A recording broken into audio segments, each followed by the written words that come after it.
I remember the beginning, not the storm, not the house, not even the attic. What I remember most is the sound of my own breathing.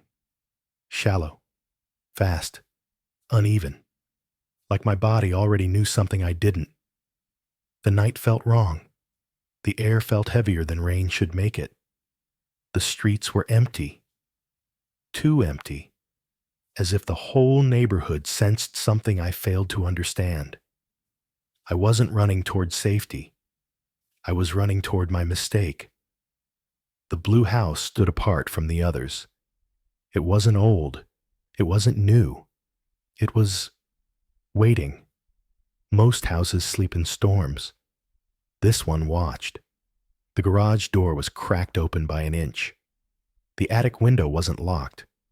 The ladder leaned like an invitation. Every piece of that house felt like it had been placed there. Deliberately.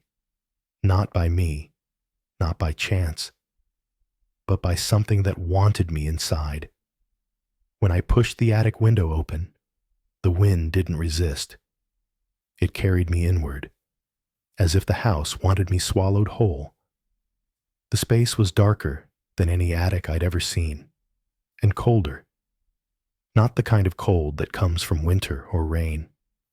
The kind that exists in places untouched for too long.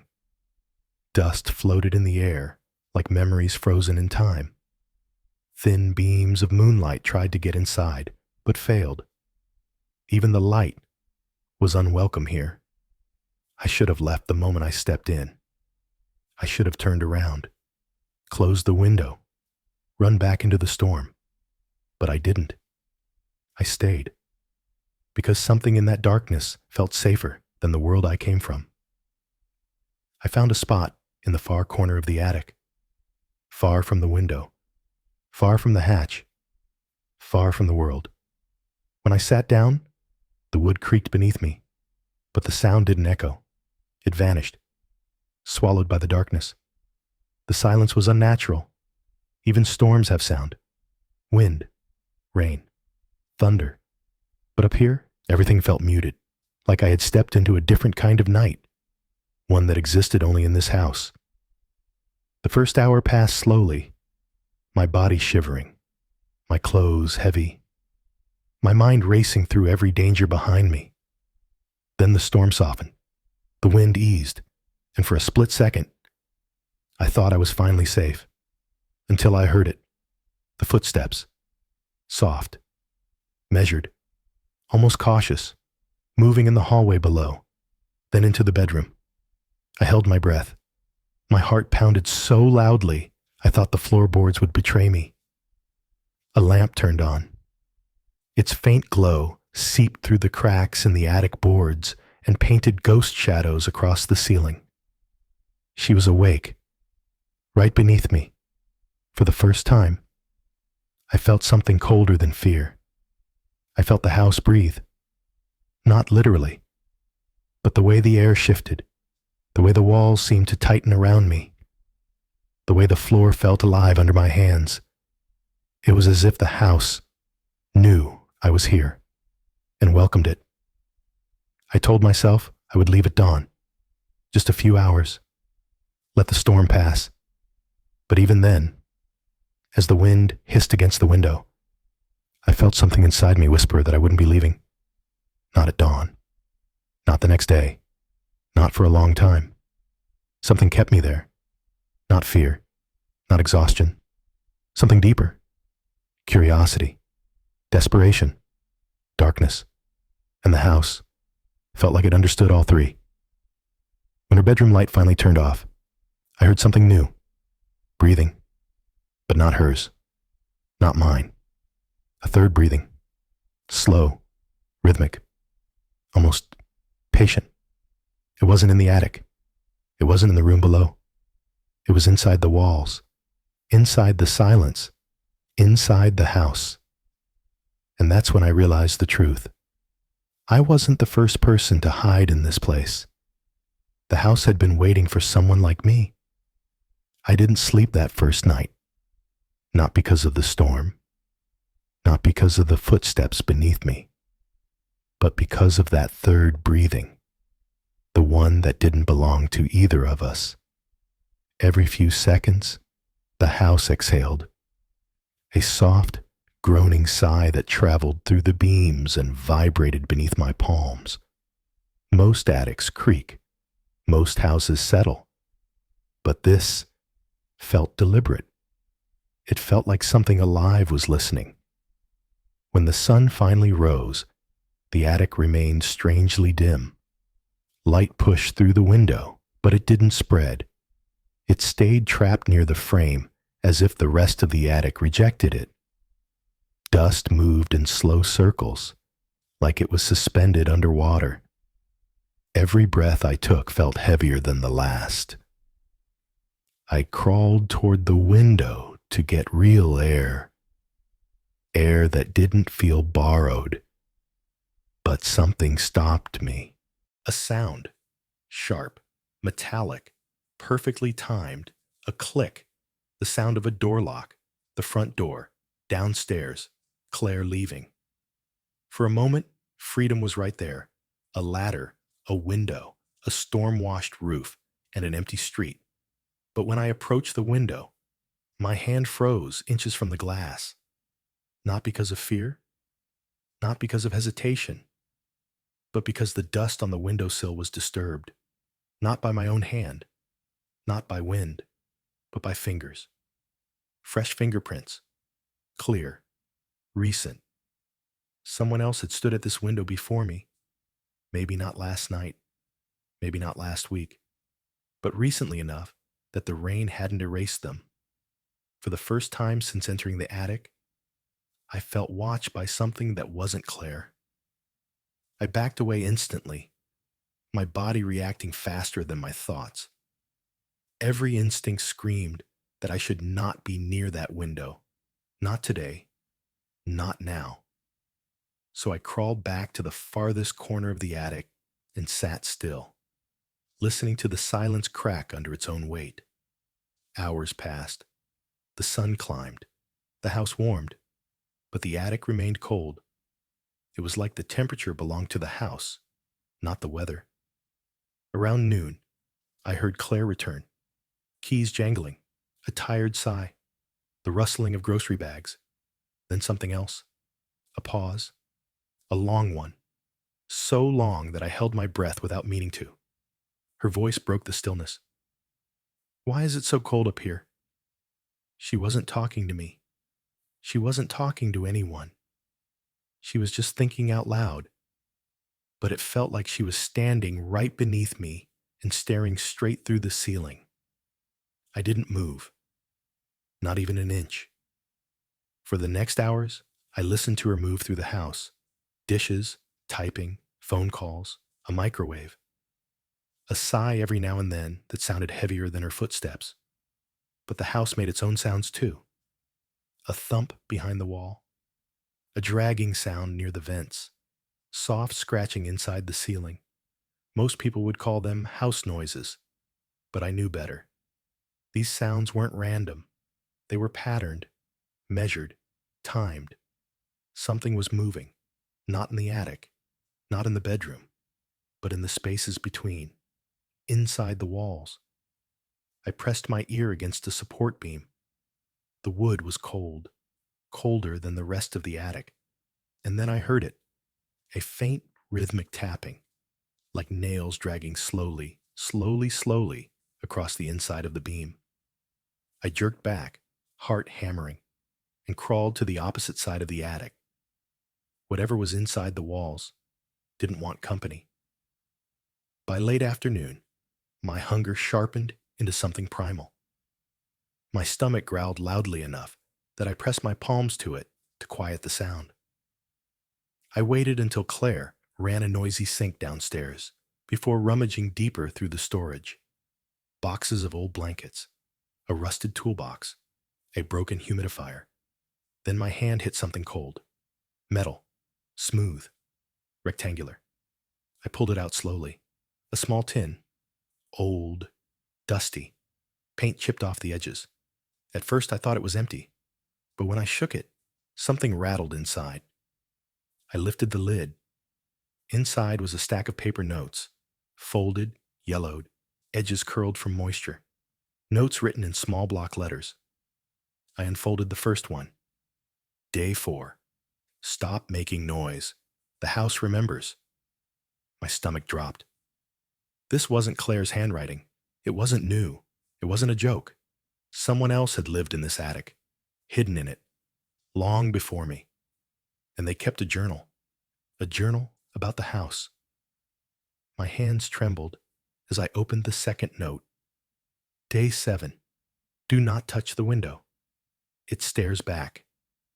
I swallowed hard and forced myself to keep reading. But before I could unfold the third note, a sound echoed through the attic. A soft, deliberate knock from inside the wall behind me. Not random, not a creak, not settling wood. A knock. 3 slow taps, each one sending vibrations through the floor and into my bones. Tap, tap, tap. The same tapping that was described in the notes I hadn't even read yet. I froze, breathing shallow, hands shaking around the tin. And then Claire's voice broke through the quiet. A sudden, sharp call from downstairs. I need to check the attic later. It's getting colder in here. My entire body turned to ice. She was coming up here. Not now, but soon. And I had nowhere else to go. The house, the notes, the tapping in the walls. Everything was closing in. And I realized the most terrifying truth of all. I didn't just hide in this attic. I inherited it. The moment Claire mentioned the attic, the air changed. Not just around me. Inside the walls. Inside the floor. Inside the beams. Everything tightened. Like the house itself held its breath. I clutched the tin of notes to my chest and slid backward into the darkest corner I could find. The shadows there felt heavier, but safer, if anything in that attic could be called safe. My hand shook as I opened the next note. Day 9. The house doesn't like when you read them. A cold ripple slid down my spine. Was it a warning? A superstition? Or something the writer had actually experienced? Before I could decide, I heard movement below. Claire walking, talking to herself again, her voice drifting upward like a fragile thread. Maybe it's the insulation, or raccoons, or the pipes. Her footsteps paused under the attic hatch. Silence stretched thin. Then, a soft knock, right under the hatch. Not from her. From inside the wall beside her. 3 slow taps. Tap, tap, tap. She gasped. Not loudly, just a quick breath pulled in fear. No, not again. Not again? My heartbeat slammed against my ribs. Did she know? Had she heard this before? Had someone else lived here? The same way I was now? She stepped away from the hatch. Fast. Uneven footsteps moving toward the kitchen. I heard a drawer open, metal rattling, a shaky exhale. She was grabbing a knife. Not for me. For the sounds. For the house. The attic felt even colder as I unfolded the next note. Day 12. Don't let it know you're afraid. My breath caught. Too late. Everything about me, my shaking hands, my pounding heart, my shallow breathing, was fear. And the house knew it. The walls responded to my panic.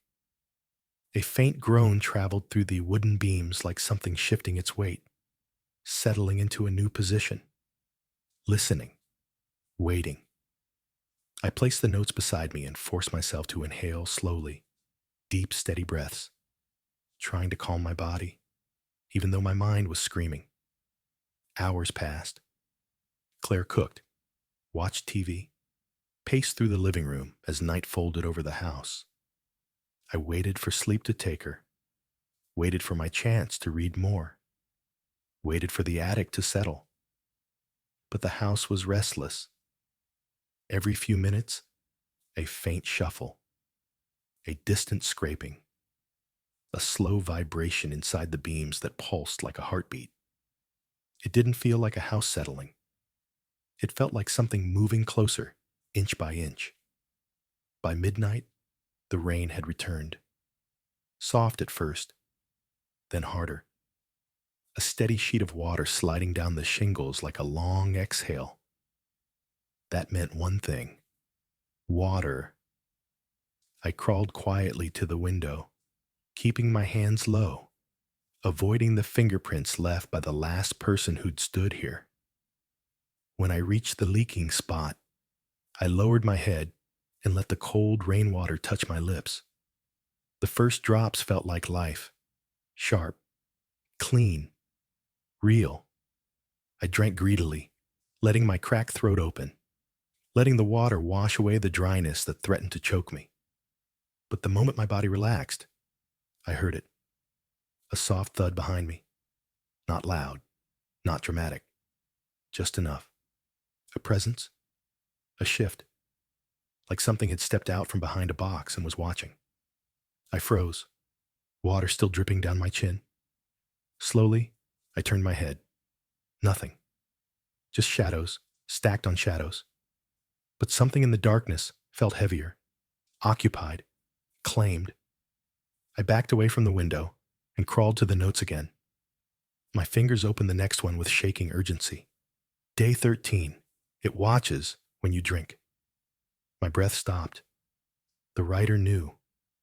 He had done the same thing, survived the same way, and the house, whatever lived in its bones, watched him too. I whispered to myself, barely audible, "Who were you?" The attic answered with a crack in the far beam. A long, slow, splintering noise like a limb stretching after a long sleep. This wasn't settling wood. This wasn't temperature change. This was movement. And it came from the direction of the notes. My pulse thundered in my ears as I unfolded the next message. Day 15. If you hear it behind you, don't turn around. A cold tremor ran through my chest.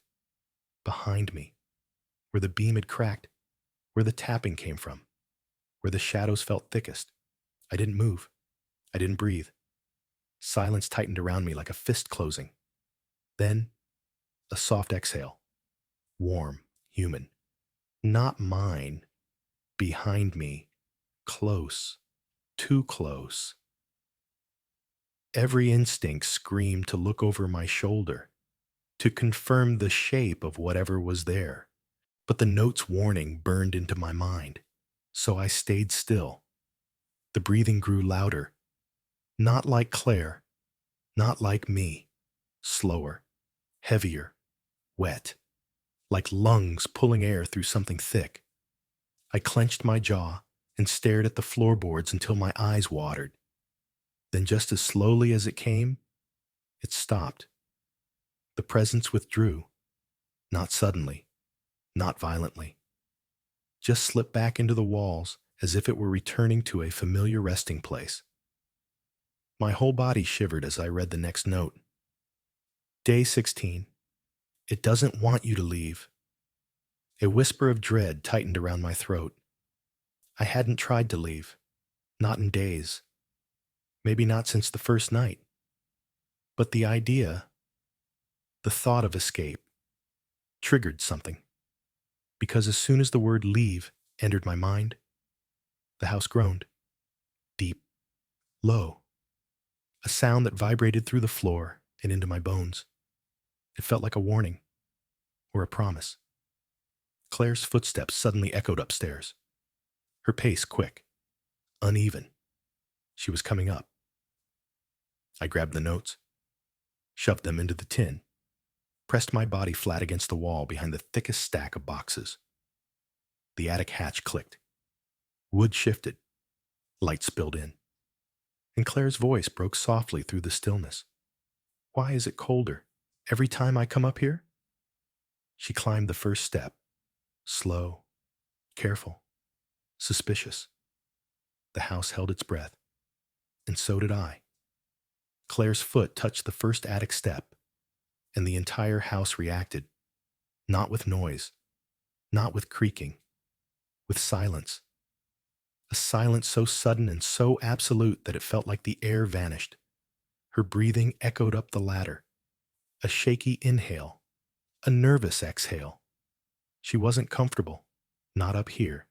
Not tonight. "Why is it freezing?" she whispered again, rubbing her arms. She climbed another step. My body pressed back into the corner, trying to disappear into the beams.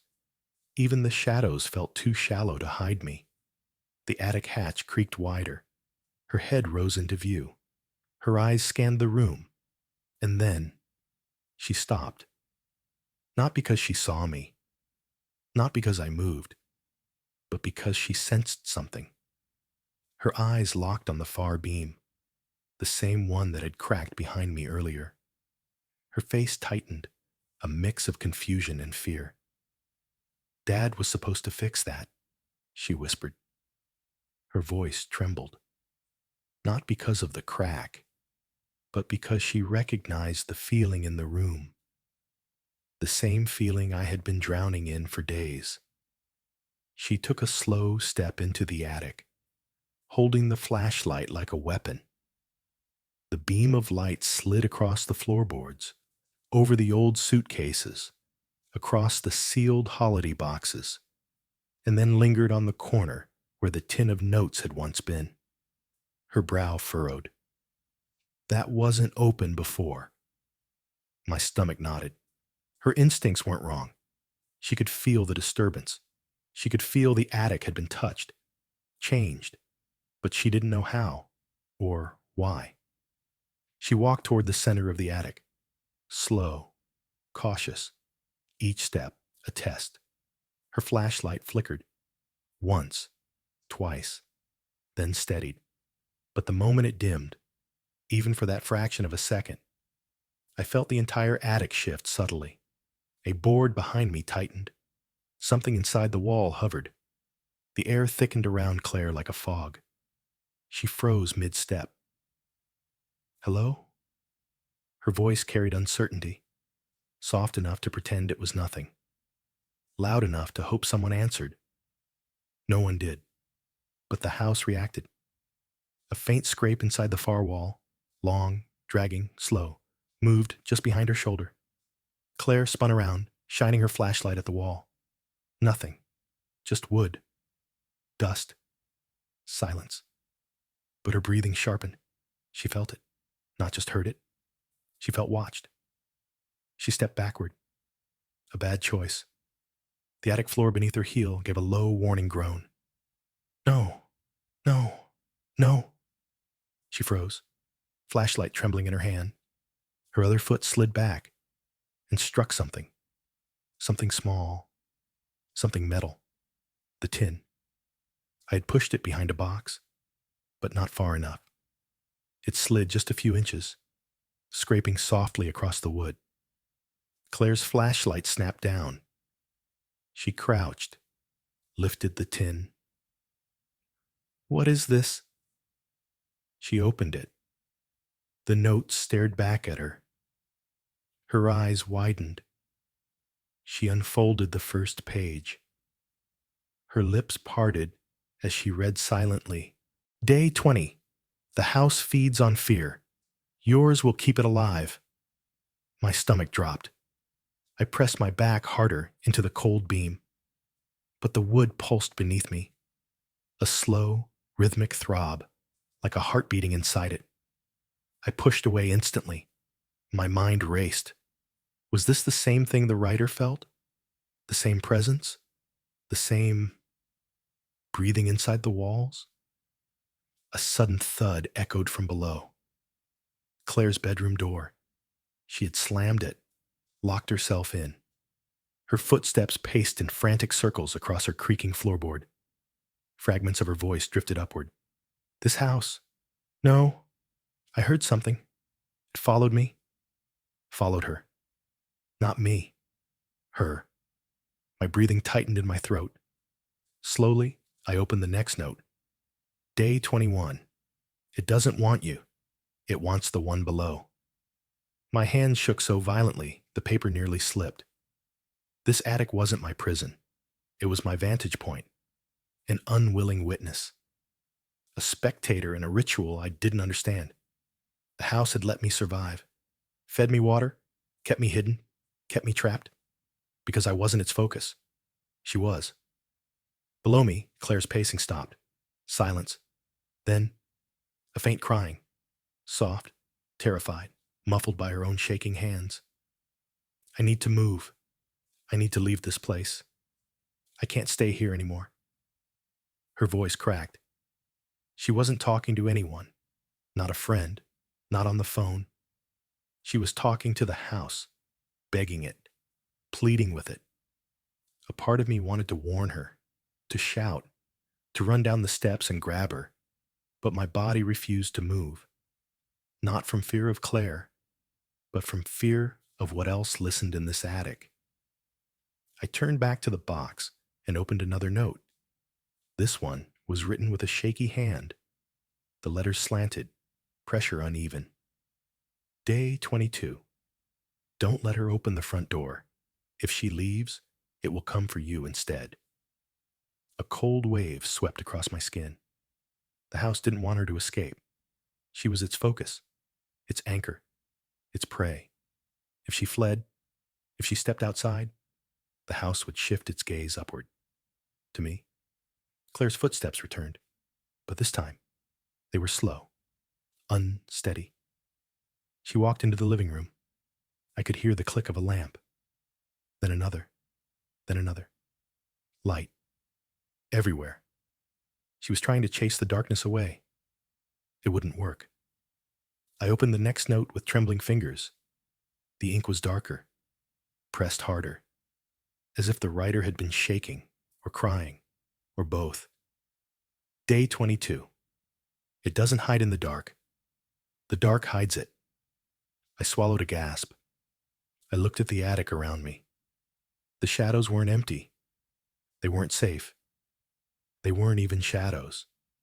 They were cover. A layer draped over something that existed beneath. Something that watched. Something that wanted. Something that waited. Claire moved again. Her trembling voice echoed upward. I'm packing. I'm leaving tonight. A zipper. The thump of a suitcase. Drawers opening. Clothes rustling. She meant it. She was leaving. And if she did, the house's hunger would shift to the only other living thing inside it. Me. Panic clawed at my chest. I grabbed the next note. The handwriting had collapsed into shaky scrawls.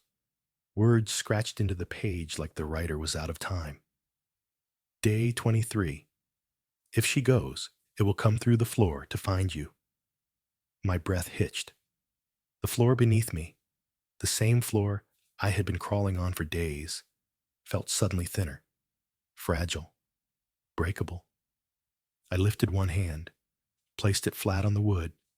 It was trembling, not from my touch, from movement.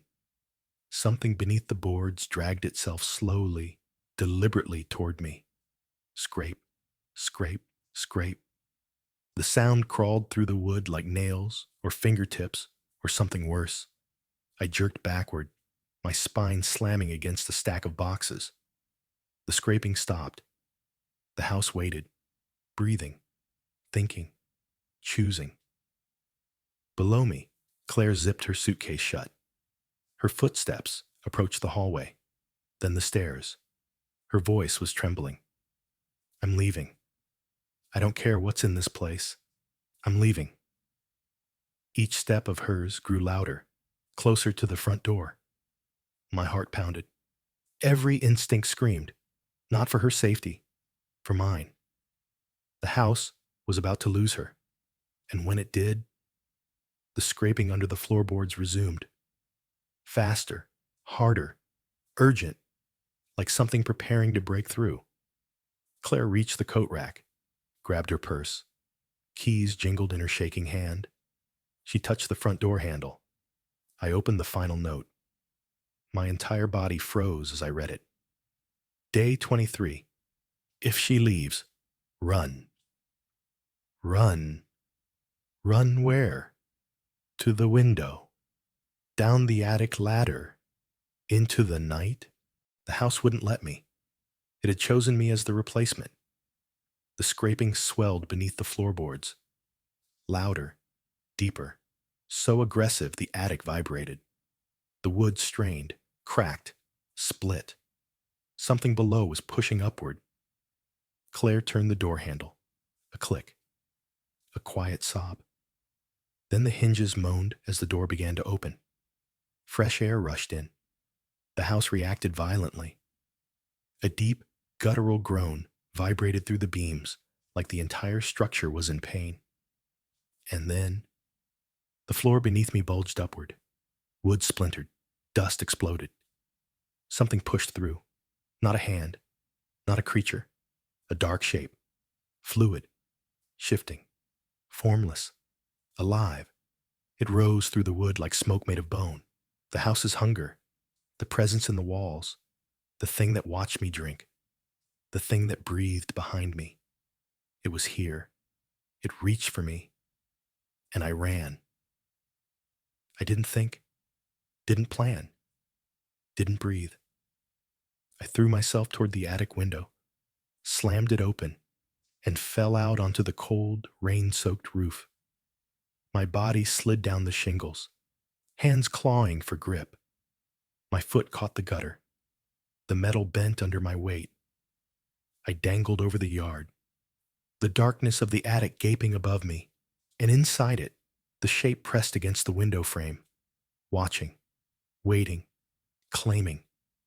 I dropped to the ground. My legs buckled.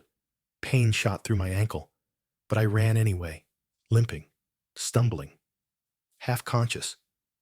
Behind me, the house creaked, not like wood, like something waking up and realizing its prey had escaped.